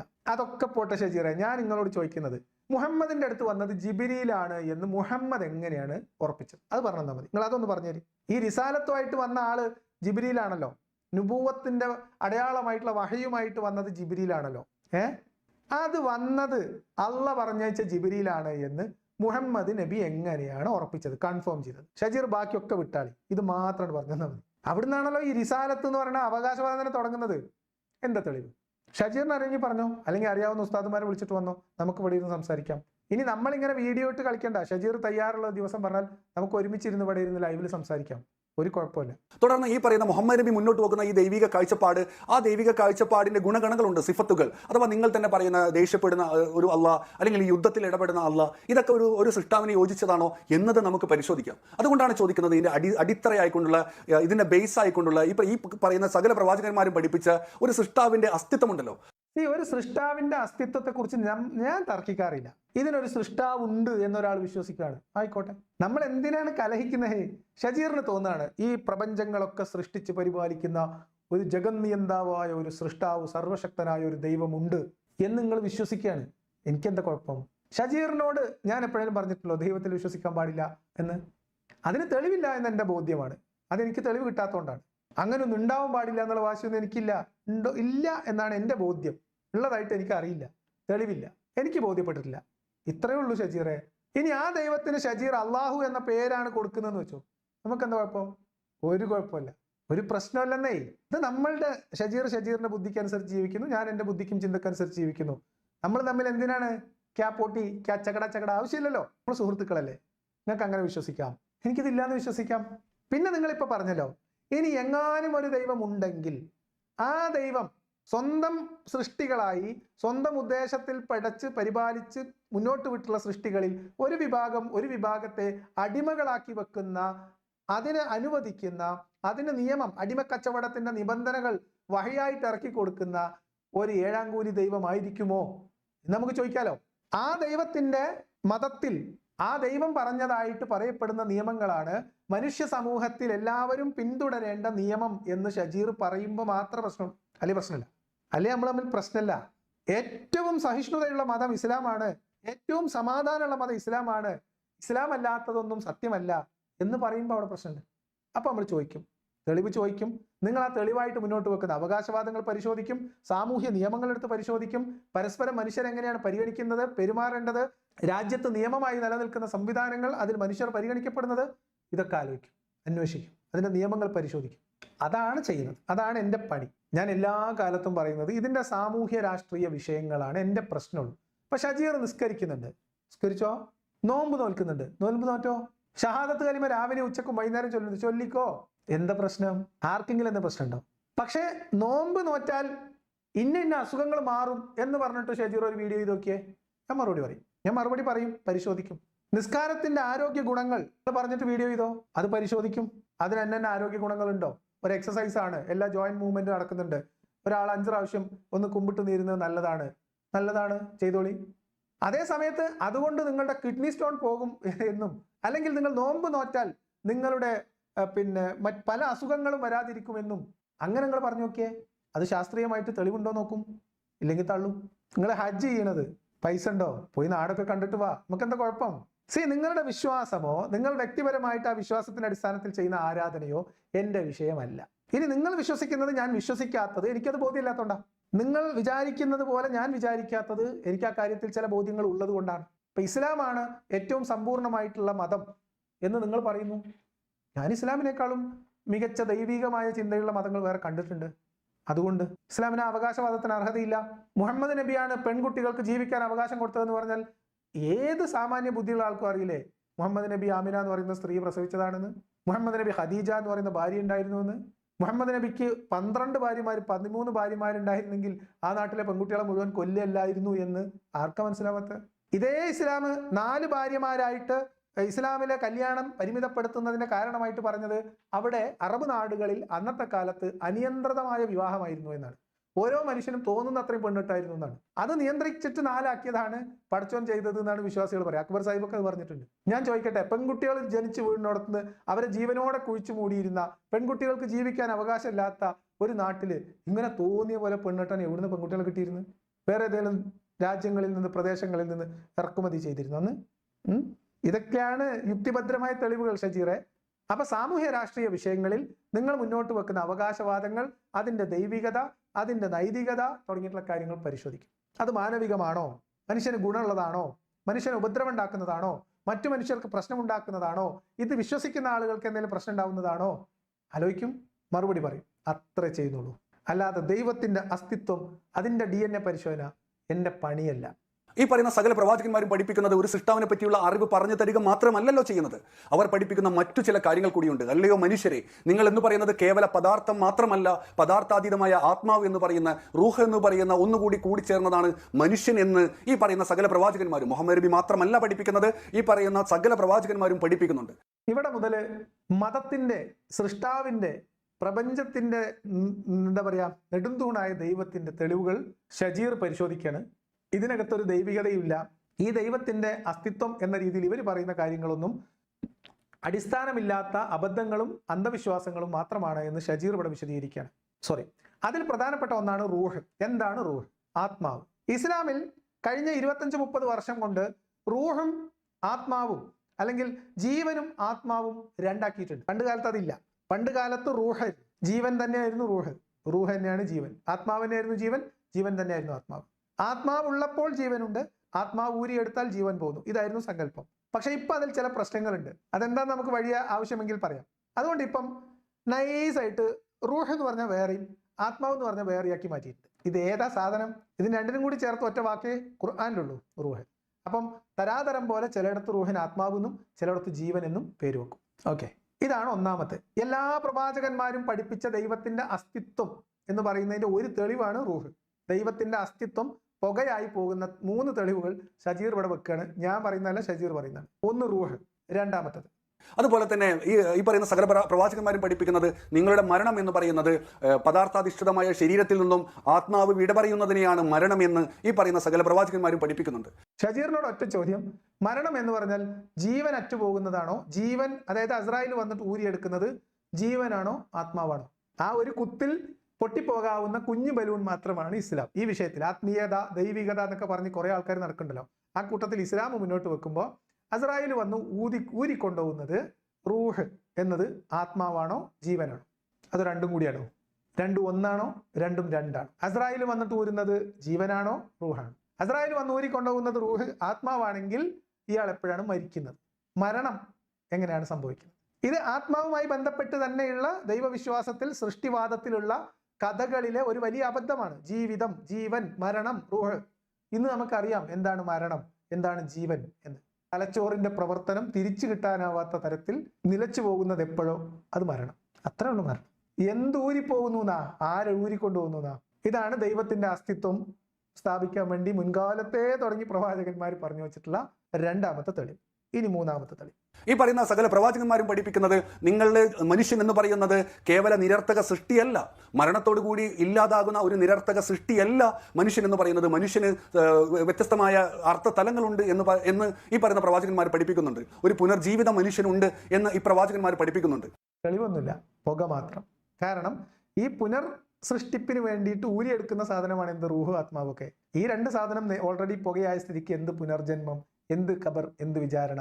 വസ്തുനിഷ്ഠമായിട്ട് തെളിവ് വെക്കൂ ഷജീറെ, അപ്പോഴല്ലേ നമുക്ക് വസ്തുനിഷ്ഠമായി ഗണ്ണിക്കാൻ പറ്റുള്ളൂ. അപ്പോൾ തീർച്ചയായിട്ടും ഈ പറയുന്ന പ്രവാചകന്മാരെല്ലാം പറഞ്ഞത് കളവാണ്, ഇവരെല്ലാവരും നുണയന്മാരാണ് എന്ന് പറയാൻ നമ്മുടെ കയ്യിൽ കൃത്യമായ തെളിവ് വേണം, കൃത്യമായ സത്യം നമ്മുടെ കയ്യിൽ വേണം. ഇതുണ്ടെങ്കിലല്ലേ നമുക്ക് ഇതെല്ലാം ഉപേക്ഷിക്കാൻ കഴിയുകയുള്ളൂ. അവർ പറഞ്ഞത് നുണയാണോ വിവരക്കേടാണോ എന്ന് വേർതിരിച്ചിട്ട് പ്രത്യേകിച്ച് ഒന്നും നേടാനില്ല. പക്ഷെ മുഹമ്മദ് പറഞ്ഞ ഒരു കാര്യം നുണയാണ്, ഞാൻ ദൈവത്തിന്റെ അടുത്തുള്ള പ്രവാചകനാണ് എന്ന് പറഞ്ഞത് നുണയാണ്. അത് അബദ്ധവിശ്വാസമോ അന്ധവിശ്വാസമോ പോലും അല്ല. മുഹമ്മദ് ശുദ്ധമായ നുണ പറഞ്ഞതാണ്. അന്ന് വരെ ഉണ്ടായിരുന്ന ദൈവകഥകൾ, ആ ദൈവകഥകളിലെ പല കഥാപാത്രങ്ങളും കേവലം കഥാപാത്രങ്ങൾ മാത്രമാണ്, ജീവിച്ചിരുന്നു എന്നതിന് പോലും തെളിവില്ലാത്ത കഥാപാത്രങ്ങൾ, കെട്ടുകഥകൾ. അത്തരം കെട്ടുകഥകൾ ഉപയോഗപ്പെടുത്തിക്കൊണ്ട് മുഹമ്മദ് പറഞ്ഞ ഒരു കളവിന്റെ പേരാണ് ഇസ്ലാം. അത് നമുക്ക് ഉറപ്പിച്ച് പറയാം.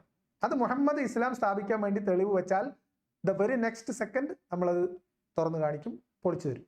ആ ഒരു ചലഞ്ചായിട്ട് ഷജീർ എടുത്തോളൂ. എനിക്കറിയാം ലിയാഖത്തിൽ, ഞാനിപ്പോൾ പറഞ്ഞു വെച്ച ഈ കാര്യങ്ങളുണ്ടല്ലോ, അഥവാ ഈ പ്രവാചകന്മാർ പഠിപ്പിച്ച സൃഷ്ടാവിന്റെ ഒരു അസ്തിത്വമുണ്ട്, അതുപോലെ തന്നെ ഞാൻ പറഞ്ഞു വെച്ച ഒരു ആത്മാവിനെ പറ്റിയുള്ള ഈ പ്രവാചകന്മാർ പഠിപ്പിക്കുന്ന അറിവുണ്ട്, അതുപോലെ തന്നെ മരണത്തെ വിവരിച്ചുകൊണ്ട് ഈ പ്രവാചകന്മാർ നമുക്ക് പറഞ്ഞു തന്ന അറിവുണ്ട്, അതുപോലെ തന്നെ ഒരു മരണാനന്തര ജീവിതത്തെപ്പറ്റി ഈ പ്രവാചകന്മാർ പഠിപ്പിക്കുന്ന ആ ഒരു അറിവുണ്ട്. ഇതൊന്നും നമ്മുടെ ശാസ്ത്ര ടൂളിന്റെ ഉള്ളിൽ വരുന്നതല്ല എന്ന് എനിക്കറിയാം. ഇതൊന്നും നമുക്ക് സയൻസ് വെച്ചിട്ട് കണ്ടെത്താൻ കഴിയുന്ന കാര്യങ്ങളല്ല എന്ന് എനിക്ക് പൂർണ്ണ ബോധ്യമുണ്ട്. അത് നിങ്ങളൊന്ന് പറഞ്ഞു തന്നാൽ, നിങ്ങൾ പറയുകയാണ് ഷജീറ ഇതൊന്നും നമ്മുടെ സയൻസിന്റെ പരിധിയിൽ വരുന്നതല്ല എന്ന് നിങ്ങളൊന്ന് പറഞ്ഞു തന്നാൽ നമുക്ക് സയൻസിന്റെ പരിധിയിൽ വരുന്ന അടുത്തതിലേക്ക് കടക്കാമല്ലോ. എന്റെ പൊന്നാര ഷജീറിന് ഓൾറെഡി അറിയാവുന്ന കാര്യം ഞാൻ ഇനി അങ്ങനെയല്ല എന്ന് വേറെ പറഞ്ഞു തരണോ? നിങ്ങൾക്ക് എന്ത് പറ്റി ഷജീറെ? എനിക്കറിയാവുന്ന ഷജീർ ഇങ്ങനെയൊന്നുമല്ല.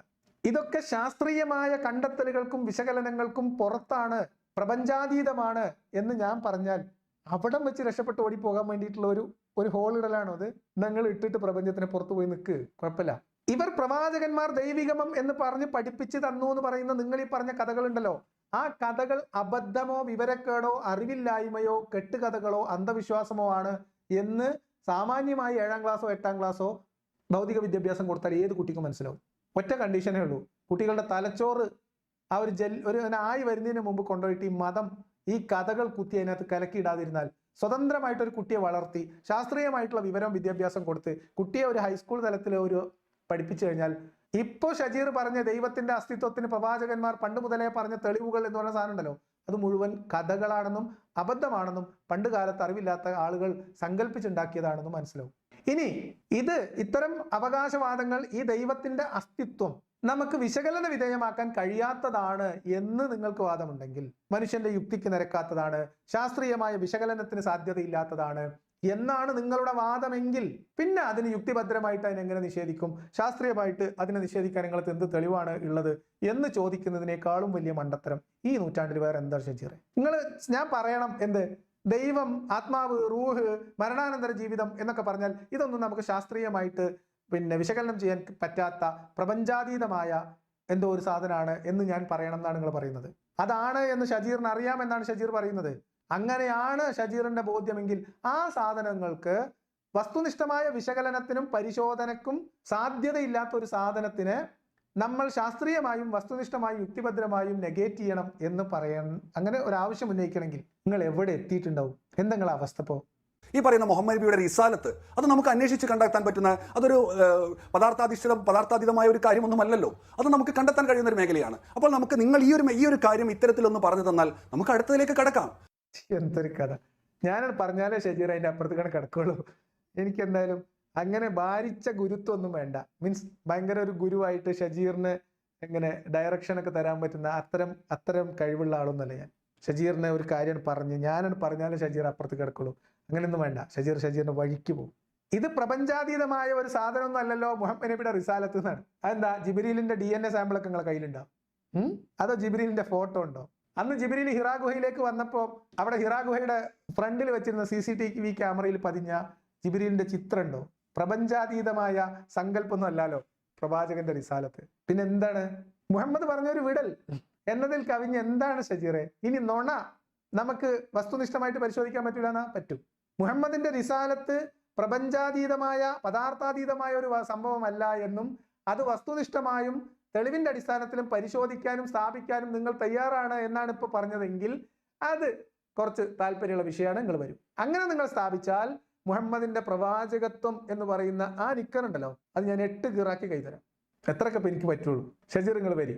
തുടർന്ന് മുഹമ്മദ് നബി പഠിപ്പിക്കുന്ന ഈ പറയുന്ന ഒരു ദൈവിക കാഴ്ചപ്പാടിന്റെ സിഫത്തുകളുണ്ട്, ഗുണഗണങ്ങൾ. അതൊരു ദൈവത്തിന് ഈ പറയുന്ന മഹാപ്രപഞ്ചത്തെ സൃഷ്ടിച്ച്, നമുക്കറിയാം ഈ പ്രപഞ്ചത്തിന്റെ വലിപ്പം എത്രയാണെന്ന് ചിന്തിച്ചു കഴിഞ്ഞാൽ നമ്മുടെ തല ചിലപ്പോൾ നമുക്കൊന്നും ഉൾക്കൊള്ളാൻ പറ്റില്ല. അത്രമാത്രം വിശാലമാണ് ഈ പ്രപഞ്ചം എന്ന് പറയുന്നത്. അത്രമാത്രം വിശാലമായ, അത്രമാത്രം സങ്കീർണമായ ഒരു ദൈവത്തിന്റെ ഗുണഗണത്തിന് ചേർന്നതാണോ മുഹമ്മദ് നബി മുന്നോട്ട് വെക്കുന്ന ഒരു സൃഷ്ടാവിന്റെ സിഫത്തുകൾ എന്നത് നമുക്ക് അടുത്തതായിക്കൊണ്ട് പരിശോധിക്കാം. അതൊക്കെ നല്ല താല്പര്യമുള്ള വിഷയമാണ്. നല്ല ഞെരിപ്പൻ സാധനങ്ങളാണ് ഇപ്പൊ പറഞ്ഞത്. എന്ത്? ഈ പ്രപഞ്ചമൊക്കെ സൃഷ്ടിച്ച് പരിപാലിക്കുന്ന ഒരു ദൈവമുണ്ട് എന്ന് നമ്മൾ സങ്കല്പിച്ചാൽ ആ ദൈവത്തിന് ചേർന്ന പണിയാണോ മുഹമ്മദിലൂടെ അള്ള ഇവിടെ കാട്ടിക്കൂട്ടിയത് എന്ന് നമുക്ക് പരിശോധിക്കാന്നല്ലേ ഷജീർ പറഞ്ഞത്. ഇവിടുന്ന് അങ്ങോട്ട് പരിശോധിച്ച് പോയാലും അള്ള പുകയാവും. ഷജീർ ഇസ്ലാം എന്ന് പറയുന്ന മതം മുന്നോട്ട് വെക്കുന്ന ദൈവസങ്കല്പം കേവലം ആവിയാണ്. അതിനകത്ത് യാതൊരു സ്കോപ്പും ഇല്ല. ദൈവവിശ്വാസിയായി നിൽക്കണം എന്നാണ് ഷജീറിന് ആഗ്രഹമെങ്കിൽ വേറെ വല്ല മതവും തേടി പോകുന്നതായിരിക്കും ഷജീറിന് അഭിമാനത്തിനും ആത്മവിശ്വാസത്തിനും നല്ലത്. അള്ളാഹു എന്ന് പറയുന്ന ഒരു മതം, ദൈവവും ഇസ്ലാം എന്ന് പറയുന്ന ഒരു മതവും അത് വെച്ചിട്ട് ഒരു ആത്മീയ ജീവിതം അസാധ്യമാണ്. അതിനകത്ത് അങ്ങനെ ഒരു സാധനമില്ല. കാരണം ഷജീർ ഇപ്പൊ പറഞ്ഞതുപോലെ ആ അള്ള മനുഷ്യർക്ക് വേണ്ടി ഇറക്കിയ നിയമങ്ങൾ, മുഹമ്മദിന്റെ കൂടെ കൂടിയിട്ട് ചെയ്തു കൂട്ടിയിട്ടുള്ള കാര്യങ്ങൾ, മുഹമ്മദിനും സംഘത്തിനും ആവശ്യാനുസരണം ഇറക്കി കൊടുത്ത ആയത്തുകൾ, അതിന്റെ നിലവാരം എല്ലാം കൂടെ വെച്ച് പരിശോധിച്ചാൽ അള്ളാഹു എന്ന് പറഞ്ഞാൽ മുഹമ്മദ് നബിയുടെ ഇഷ്ടാനിഷ്ടങ്ങൾക്കനുസരിച്ച് അവിടെ വേണ്ട സാഹചര്യങ്ങൾ ഒരുക്കിക്കെടുക്കാൻ വേണ്ടി മുഹമ്മദ് നിയോഗിച്ച ഒരു കാര്യസ്ഥൻ എന്നതിനപ്പുറത്തേക്ക് ഒന്നുമില്ല. അതിനെ റെഫർ ചെയ്യാൻ പറ്റുന്ന കുറച്ച് ഖുർആൻ ആയത്തുകളുണ്ട്. ഞാൻ ഒരു സങ്കല്പം, ഒരു സാഹചര്യം വരും. ഒരു യുദ്ധത്തിന് പോയിട്ട് അവിടെയുള്ള സ്ത്രീകളെ, ഇവർ സ്ഥിരമായിട്ട് ചെയ്യുന്ന പരിപാടി, അവിടെയുള്ള സ്ത്രീകളെ അടിമകളാക്കി പിടിക്കുന്നു. അപ്പൊ ആ പിടിച്ച കൂട്ടത്തിൽ ഈ പിടിച്ച സ്ത്രീകളുടെ ചില ഭർത്താക്കന്മാർ, ചില സ്ത്രീകൾക്ക് ഭർത്താക്കന്മാർ ജീവനോടെ ഉണ്ട്, അവർ അടിമകളായി പിടിച്ചിട്ടുണ്ട്. അപ്പൊ അടിമകൾ എന്തായാലും ഇവർക്ക് വീതിച്ച് കിട്ടിയാൽ ഇവരുടേതാണല്ലോ.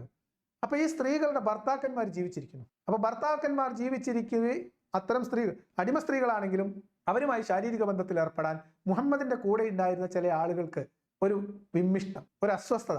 അങ്ങനെ ചെയ്യാൻ പറ്റുമോ എന്നൊരു തോന്നൽ. എന്ന് പറഞ്ഞാൽ മുഹമ്മദിന്റെ കാലത്തെ ഷജീറിനെ പോലെയുള്ള ശുദ്ധാത്മാക്കൾ മുഹമ്മദിന്റെ ഈ കൊള്ളസംഘത്തിൽ പോലും ഉണ്ടായിരുന്നു എന്ന് സാരം. അപ്പൊ അത് സംശയമായി.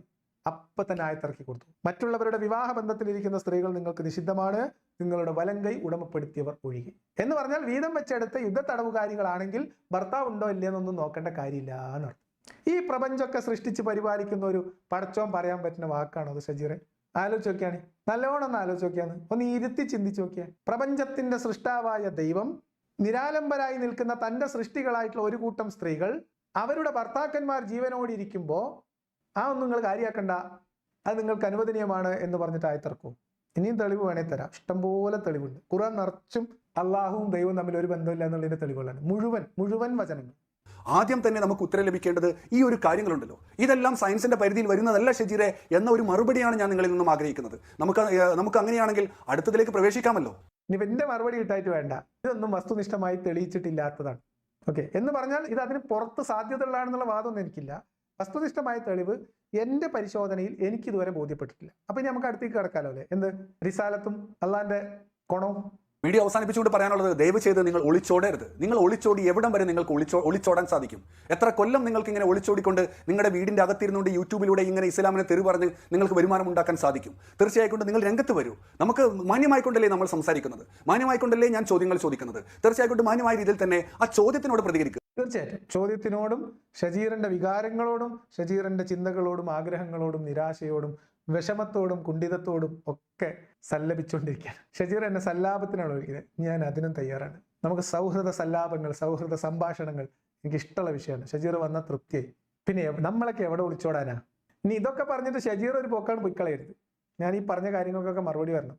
നിങ്ങൾക്കറിയാം എന്നെ, നിങ്ങൾ ആ ചോദ്യത്തിനെ മാറ്റിവെച്ചുകൊണ്ട് ഏതെങ്കിലും മേഖലയിലേക്ക് പോയി അത് കൊണ്ടുവന്നിട്ട് കഴിഞ്ഞാൽ അതിൽ വന്ന് കൊത്തുന്ന ആളല്ല ഞാനെന്ന് നിങ്ങൾക്കറിയാം. അതുകൊണ്ട് തന്നെ ഞാൻ ആ ചോദ്യത്തിൽ നിന്നുകൊണ്ട്, ഞാൻ ആ മുന്നോട്ട് വെക്കുന്ന പോയിന്റിൽ നിന്നുകൊണ്ട് നമുക്ക് മുന്നോട്ട് പോകാം. ആ പോയിന്റിൽ നിന്ന് വ്യതിചലിച്ചുകൊണ്ട് എന്തെല്ലാമോ നിങ്ങൾ കൊണ്ടുവന്നിട്ട് കഴിഞ്ഞാൽ ഞാൻ അതിൽ തൊടില്ല എന്ന് നിങ്ങൾക്കും അറിയാം. ഞാൻ ഒന്നുകൂടി വീണ്ടും ഓർമ്മിപ്പിക്കുകയാണ്. ഓർമ്മിപ്പിച്ചതിന് നന്ദി.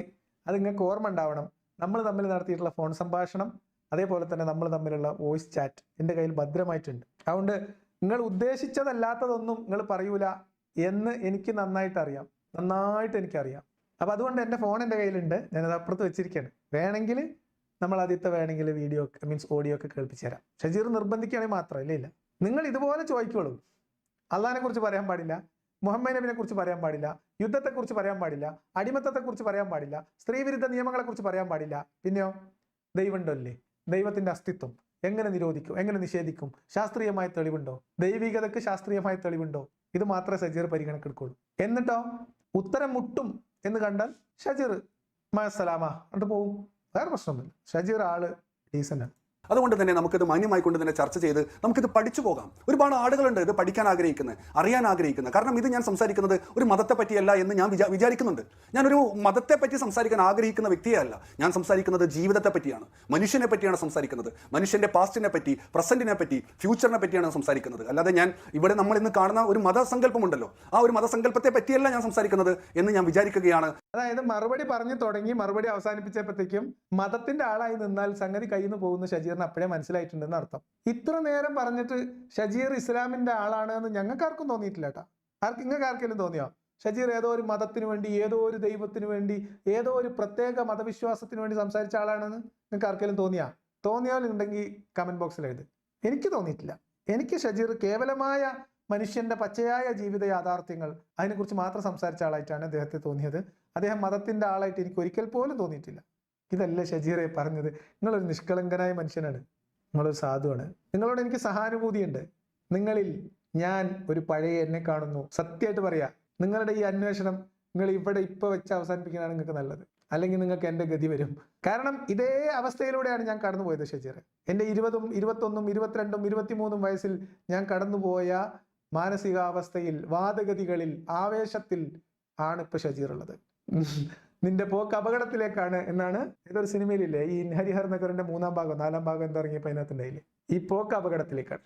അതാണ് എനിക്ക് ഷജീറിനോട് പറയാനുള്ളത്. തീർച്ചയായിട്ടും ലിയാഖത്തിൽ നിങ്ങൾ ഒളിച്ചോടരുത്. നമുക്ക് മാന്യമായിട്ട് സംസാരിക്കാം. ഞാനൊരു യുക്തിവാദിയാണെന്നാണ് ഞാൻ സ്വയം വിചാരിക്കുന്നത്. ഞാനൊരു യുക്തിവാദിയാണ്, ഞാനൊരു ശാസ്ത്രബോധമുള്ള വ്യക്തിയാണ്. ശാസ്ത്രം കണ്ടെത്തപ്പെട്ട ഒരു കാര്യത്തിനും എതിരായി നിൽക്കുന്ന ഒരു വ്യക്തിയല്ല ഞാനെന്ന് വിചാരിക്കുന്നു. തീർച്ചയായിട്ടും ഞാൻ പ്രവാചകനിൽ വിശ്വസിക്കുന്നുണ്ട്, ഞാനൊരു സൃഷ്ടാവിൽ വിശ്വസിക്കുന്നുണ്ട്, മരണാനന്തര ജീവിതത്തിൽ വിശ്വസിക്കുന്നുണ്ട്. തീർച്ചയായിട്ടും നമുക്ക് സല്ലപിക്കാം ലിയാഖത്തിൽ. നിങ്ങൾ ഒളിച്ചോടരുത് എന്ന് ഒരിക്കൽ കൂടി പറഞ്ഞുകൊണ്ട് നിർത്തുന്നു. I hug you. നിങ്ങളൊരു നല്ല മനുഷ്യനാണ്.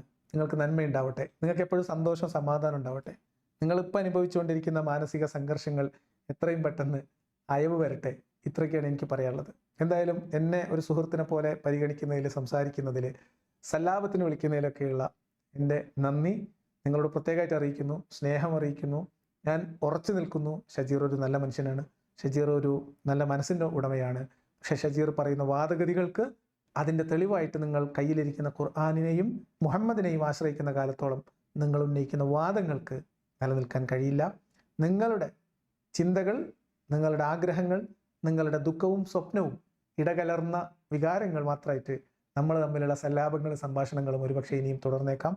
എന്തായാലും ഞാൻ ഏതൊരു വിഷയത്തിലാണോ നിങ്ങൾക്ക് മറുപടി തരാതിരുന്നത് ആ വിഷയത്തിലെ പ്രസക്തമായ ഭാഗങ്ങൾ കൃത്യമായിട്ട് നിങ്ങൾക്ക് മനസ്സിലായിട്ടില്ല എങ്കിൽ ഒരുപക്ഷെ ഇന്ന് നമ്മൾ പറഞ്ഞ കാര്യങ്ങളിൽ ചില വിശദീകരണങ്ങളോടുകൂടി ആ വിഷയത്തിൽ നിന്നുകൊണ്ടുള്ള ചില വിശദീകരണങ്ങൾ ആവശ്യമുണ്ടെങ്കിൽ അതും കൂടെ ചേർത്ത് ഷജീറിനുള്ള മറുപടി എന്ന രീതിയിൽ ഞാനതിൽ വീഡിയോ ചെയ്യും. ഒരിക്കലും നമ്മൾ അമാന്തം കാണിക്കില്ല, മടി കാണിക്കില്ല. ഷജീറിനെ ഇനിയും നമ്മൾ നിരാശപ്പെടുത്തില്ല. അത് കഴിഞ്ഞിട്ട് ഈ വീഡിയോയും ഇനി വരാൻ പോകുന്ന വീഡിയോയും കണ്ടു കഴിഞ്ഞതിന് ശേഷം മാത്രം ഷജീർ അടുത്ത മറുപടി ചെയ്താൽ മതി. അല്ലെങ്കിൽ എല്ലാം കൂടെ ചെയ്ത് ഷജീർ എന്താ പറയുക, ചടച്ചു. അതുകൊണ്ടാണ് ബുദ്ധിമുട്ടും ഇടങ്ങാറാവരുത്. എല്ലാത്തിനും നമുക്ക് പരിഹാരം ഉണ്ടാക്കാം, സമാധാനമായിട്ട് പരിഹാരം ഉണ്ടാക്കാം. ഒന്നും ടെൻഷൻ അടിക്കില്ല കേട്ടോ. അപ്പോൾ എന്തായാലും എല്ലാവരോടുള്ള സ്നേഹം, നന്ദി അറിയിക്കുന്നു.